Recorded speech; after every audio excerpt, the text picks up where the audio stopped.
బ్రిటన్లో భారతీయ మూలాలున్న మహిళలపై లైంగిక దాడులు ఇప్పుడు కామన్గా మారాయా? దీనికి జాతీయ అహంకారమే కారణమనే చర్చ ఇప్పుడు ఎక్కువగా జరుగుతోంది. ఎందుకంటే లాస్ట్ మంత్ సిక్ మహిళపై జరిగిన దారుణ ఘటన మరవక ముందే మరో భారత సంతతి యువతపై అత్యాచారం జరిగింది.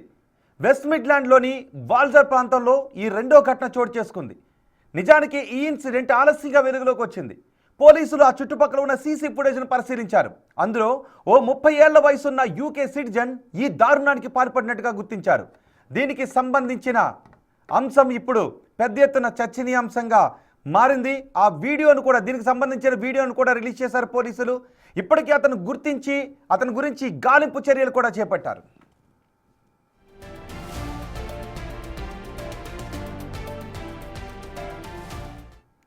ఇక లాస్ట్ మంత్ ఓ పంజాబ్కు చెందిన యువతపై అత్యాచారం జరిగింది. ఇంటి తలుపును బద్దలు కొట్టి ఇంట్లోకి చొరబడి మరీ ఈ దారుణానికి పాల్పడ్డాడు ఓ దుండగుడు. అంతకుముందు ఇదే ఏరియాలో మరో సిక్ యువతపై లైంగిక దాడి జరిగింది. ఇలా వరుస దాడులు జరుగుతూ ఉండటం ఇప్పుడు అనేక అనుమానాలకు తెరలేపుతోంది. ఈ ఘటనలకు ఏమైనా లింక్ ఉందా అనే అనుమానాలు తెరపైకి వచ్చాయి. కానీ బ్రిటన్లోని సిక్కుల వెర్షన్ మాత్రం మరో రకంగా ఉంది. ఈ దాడులు జాతీయ అహంకార భావన వల్లే జరుగుతున్నాయని బల్ల గుద్ది మరీ వాదిస్తున్నారు. బ్రిటన్లో ఇప్పటికే జాతి వివక్షకు వ్యతిరేకంగా నిరసనలు జరుగుతున్నాయి కూడా.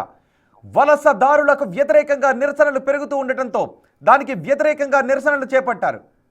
కొన్ని గ్రూపులు ఈ నిరసనలు చేస్తూ ఉన్నాయి. Smash fascism and racism, stop the far right అంటూ నినాదాలు చేశారు. అయితే ఈ నిరసనలు ఆ తర్వాత ఆగిపోయాయి. కానీ అంతర్లీనంగా ఈ భావన బ్రిటన్ వాసులో పెరిగిపోతుందనే ఆందోళన మాత్రం ఉంది.